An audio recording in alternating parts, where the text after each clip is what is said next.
have with me the Labour Party Vice Presidential candidate, Mr. Datti Baba Ahmed. Thank you so much indeed for joining us tonight. Pleasure and duty once again. Yeah. How do you feel? The final 3 days. I feel energized. More and more political parties, not just key individuals, are coming into our fold, running into our warm embrace, and sharing our lofty ideas for Nigeria. ADC yesterday, the Governor Autumn of the Benue State. These are people who make the difference. Right now, you cannot count 12 states in Nigeria that we cannot command 25% and above. But above all, and it gladdens my heart so much that from my first submission of this fact in Lagos, that out of 18 political parties who filed presidential candidates, more or less it is correct to say that 15 have fallen behind. Out of the 3 left, 2 have misconfigured themselves. They have fallen out of alignment with the dictates of winning elections in Nigeria. By that I mean, why today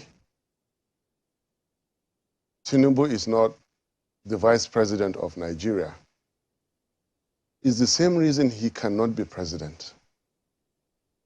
What couldn't happen in 2015 when the then candidate Buhari asked for any nomination whatsoever from Tinubu? Because that configuration has passed. It can no longer work in Nigeria. What kind of configuration are you talking about? Showing you know. Don't make me say it. Please do. I mean, what configuration are you talking about? Because Muslim ticket cannot work anymore. You've made me say it now. I don't like to speak about tribe or religion. Show. No, I was not clear about it. That configuration cannot work anymore. And since you made me say it, I must go back a little then. Give me just 3 minutes to tell Please you. Go ahead. There is issue of faith on this. The creator of heavens and earth does not make mistakes. This is Federal Republic of Nigeria, as duly filed at the United Nations and registered too.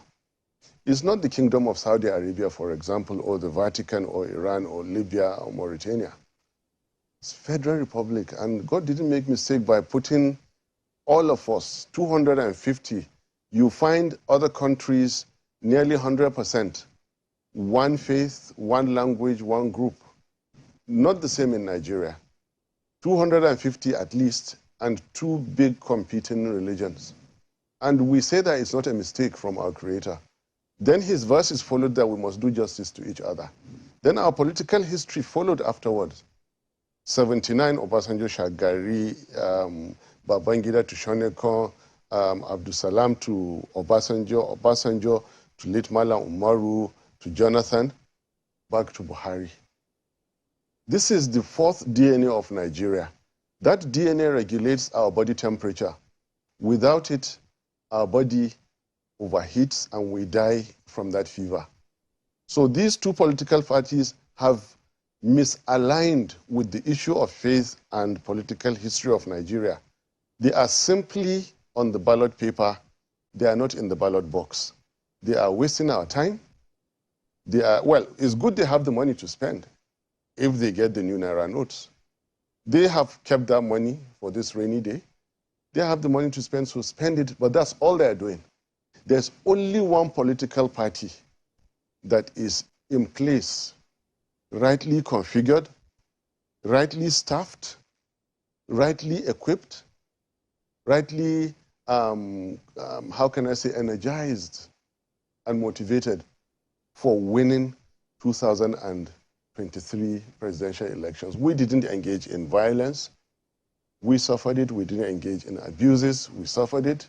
We said the right things. We talked about issues. We can tell you directly what we'll do with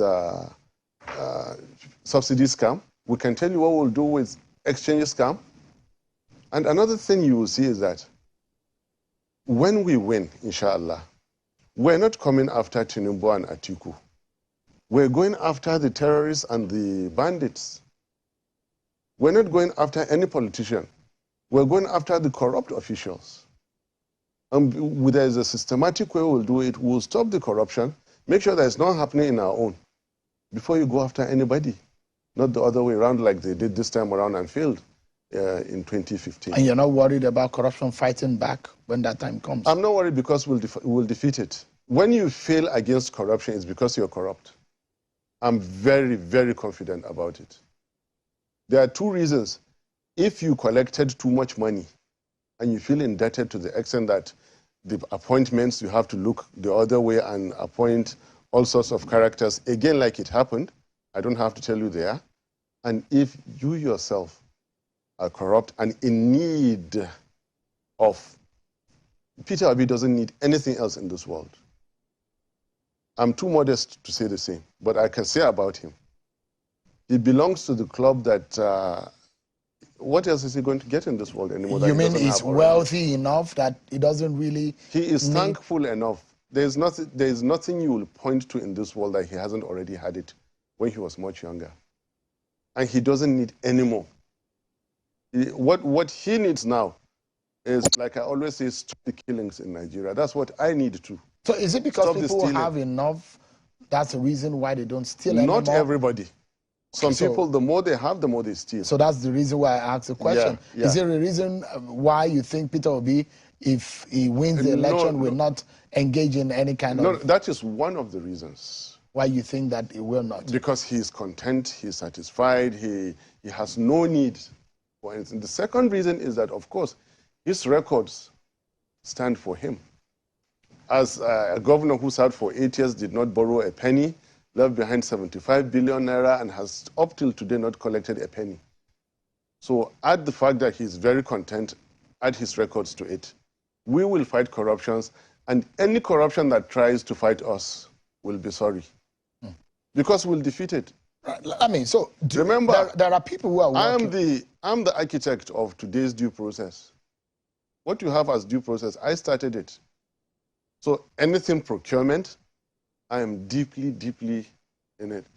I was never, how can I say, able to join the government functions since 2003 and 4, but the initial law for due process, I was on the technical committee when Obi was heading that unit.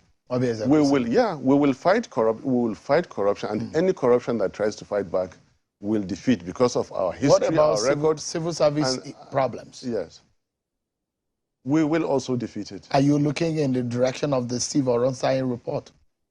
Yes, but you will implement it. Well, not in totality. There's a lot of good in it. We will take what is good. We're coming with this flair for living wages, and we start from the bottom. I have always said this, that our good friend, the police constable on the road, first thing is to eliminate the need for the police constable on the road to collect 20 or 50 naira on the road.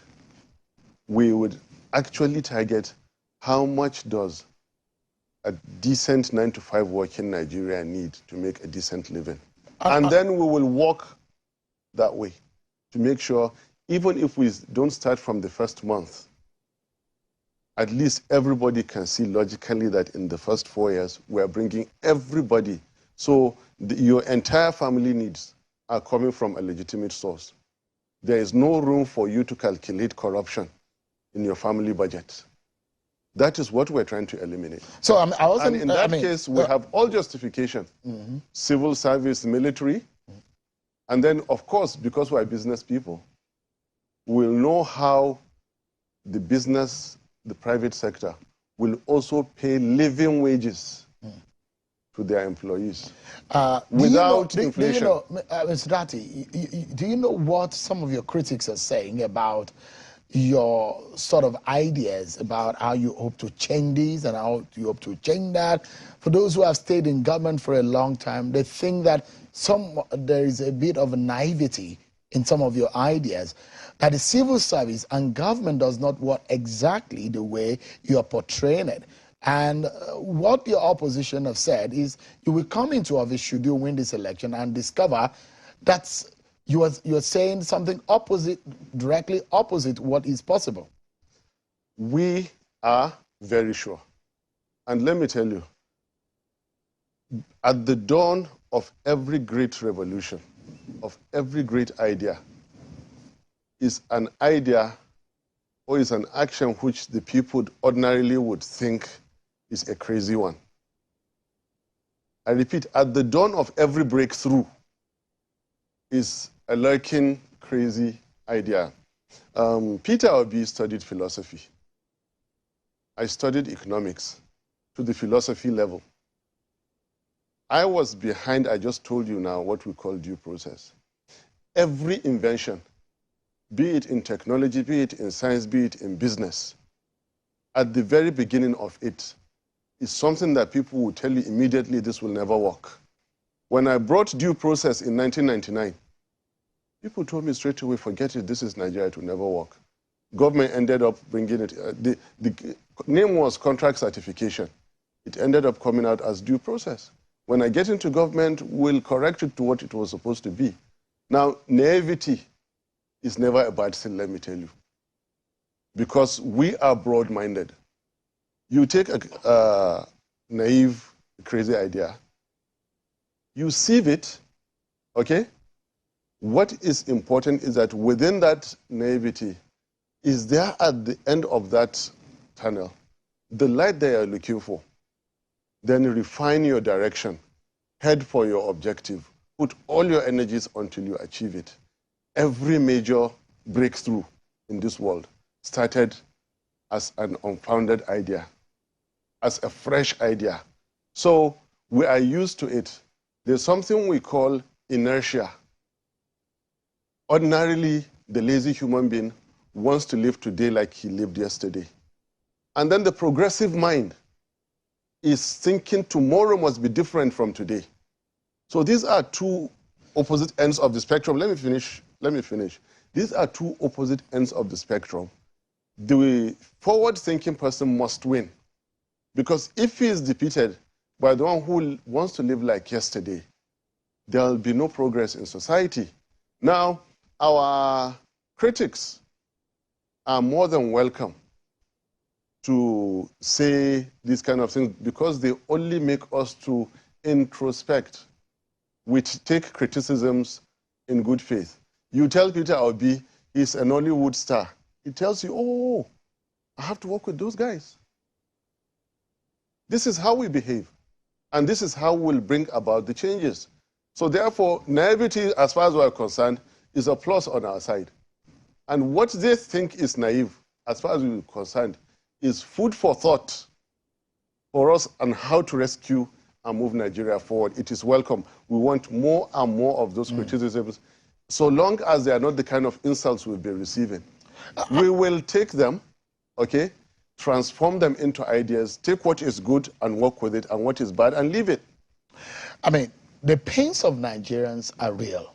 The sufferings are real. The poverty in the land, this is very real. And I mean, I mentioned a word on Sunday that some people find a bit controversial. And there is a mindset in the heart of a lot of voters who think that they are going to vote in a Messiah. A Messiah is a word used in the Bible sense of someone who will come and take away all your pains magically. And for those of your supporters who think that Peter Obi and Datti are the Messiah to take all their pains away, those expectations need to be managed. And these are the reasons why I'm asking. It's almost impossible to solve Nigeria's economic problem in the first 1 year you get into office. It's almost impossible to resolve all the security problems just when you get into office. It's almost impossible to resolve all of the ethnic and the unity problems that Nigerians are facing. How do you manage these expectations? Because should you be elected president, it's with the same force that Nigerians will be expecting from you. Are you aware of the enormity of the work on the table? We are aware. When campaigns began, and Middle Belt was endorsing us in Plateau State, in Jos, as I climbed the stage and I saw the sea of people, the entire stadium was filled with human beings. Really, I didn't get excited, I got scared. And I said, this is the number of people we have to make happy. And I whispered to Excellency Obi, do you see these people? He smiled and said, these are the number of people we have to make happy. Again, he smiled. Now, to answer your questions, managing expectation is a science. And the receiver of good governance, I would like to tell you, is a human being. So long as you communicate with a human being that I have taken the right direction, you've already fulfilled. Now, there is, in the entire world, there is no economy or no society that is at 100% happiness or efficiency. None. Now, if you cannot travel at night or even in the daytime on a continental highway between two of the most populous cities, for example, Kano and Kaduna, or Kaduna and Abuja, and in the first 1 month, we do the needfuls and Nigerian citizens can travel in relative safety. If in the first 100 days we implement in such a way that Nigerian contracts for works, procurements and everything are no longer inflated as they were, and we are technically able to substitute those profits going into privileged few into better salary for hardworking Nigerians. The police constable that I spoke to you about. If we implemented that, Nigerian forces are strong enough, you hurt or you harm our citizen, that day or the next day you will be behind bars, justice will be served on you. That is the direction. We have achieved the better part of it. The rest of it is we continue to refine, sharpen focus, and continue to move forward, of course, with the buy-in of our dear citizens. That is why we think 2023 is indeed a most special thing. The name that came for our supporters, obedience, we'll remind them, dear obedience, you were obedience before we were elected. We expect you to continue to be obedient. Because the hungry man, as soon as he's expecting the first 6 months, and the food that he is hungry about is not coming, he becomes disobedient.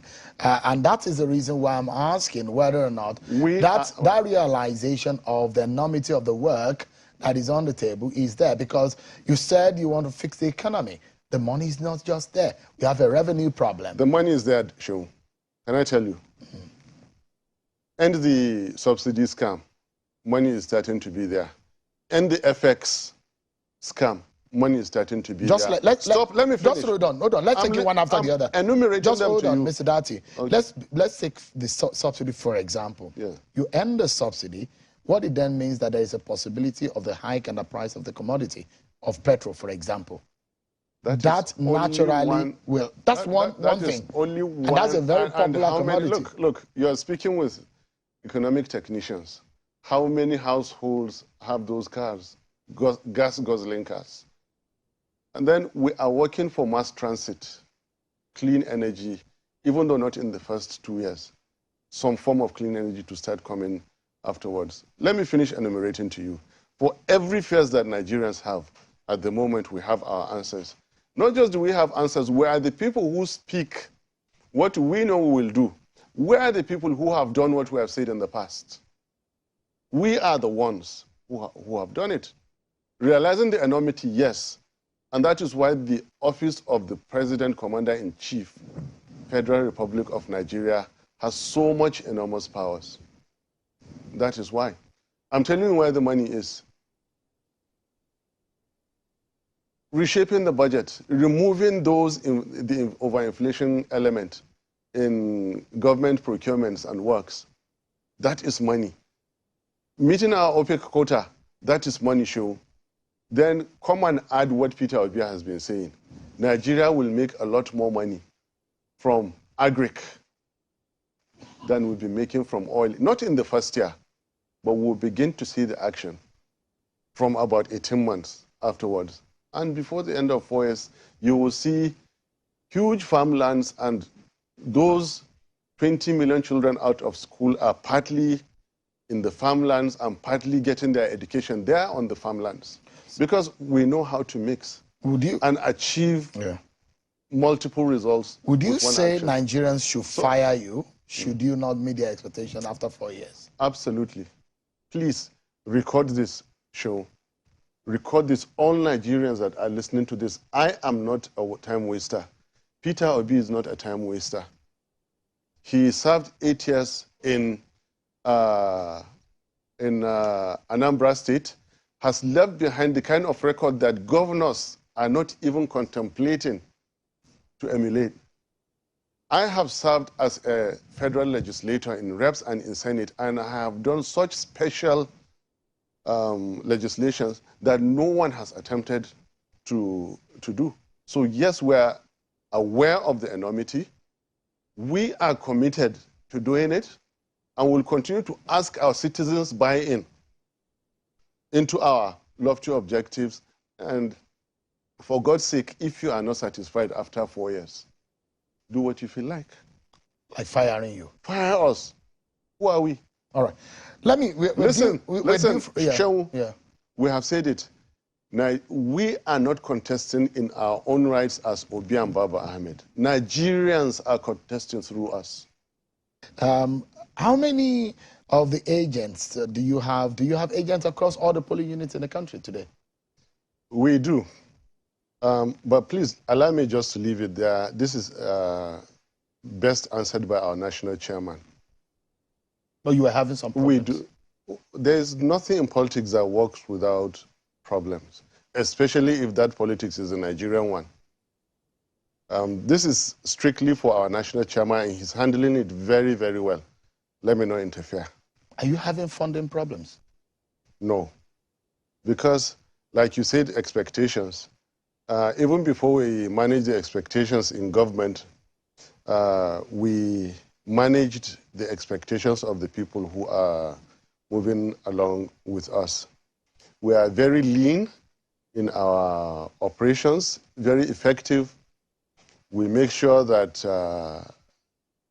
equipment, materials arrive just in time, and we dress everything down to on the need basis.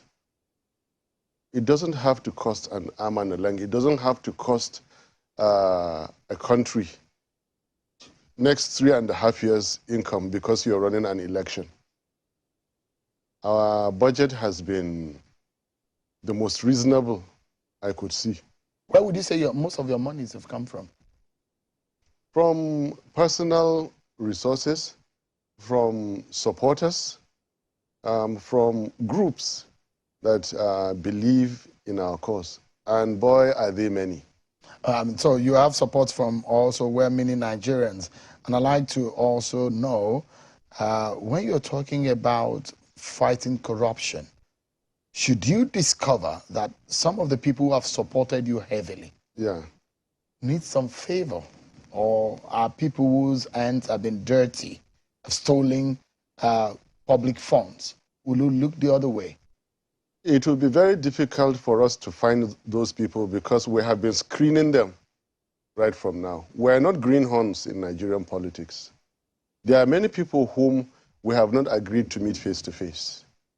We are not in this with strange bedfellows. Like you hear some parties three parties came together and they were formally opposed. Everybody brought resources from. It's not like that.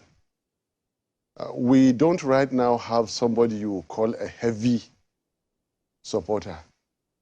There are millions of small supporters and there are thousands of Meet supporters. Somebody who helps you with what you know maybe is some compromise he made from his personal budget, some sacrifice he can afford to forgo a certain luxury for the sake of Nigeria. We have tens of thousands of such.